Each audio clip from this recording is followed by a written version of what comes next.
Sleep can be a really important part in one's mental and physical well-being. A typical adult may need 7 to 8 hours of sleep a night, whereas children may need more and elderly people may need a little bit less. But anyway, sleep can play an important role, and many people can notice mental health problems from lack of sleep. And so there's some lifestyle changes that may be important to help somebody to have a good night's sleep.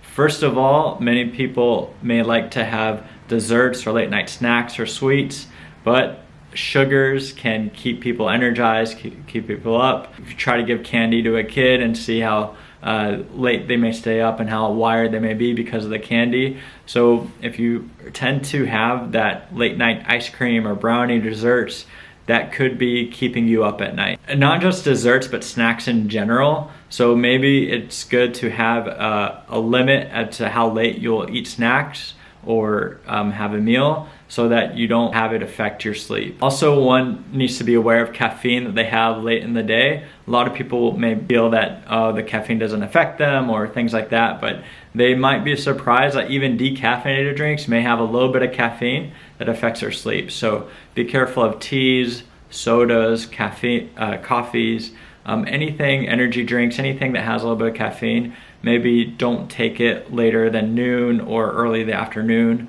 of that day. Otherwise, you might find that it might prevent you from falling asleep, or it might cause you to wake up during the night. Exercise or activity level. Exercise is pretty healthy. It can help with stress management, with anxiety, with depression, but typically it should be done earlier in the day or early afternoon. If it's done too late in the evening, it can affect someone from being able to sleep at their normal bedtime or the bedtime they want to get. So if you do exercise, which would be great, try to do it maybe earlier in the day. Lastly, smoking, whether it's tobacco, cannabis.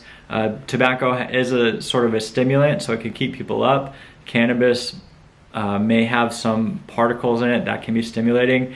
Typically, it's not recommended to. You want to be careful about using these things, especially at night or close to the bedtime. You want to be careful about using these things in general, but also if you're using it at night, it may affect your sleep. And so also you want to be careful about alcohol and substances like that, because alcohol can actually affect the sleep architecture, and maybe you get sleep, but it's not as restful as if you're able to sleep without it.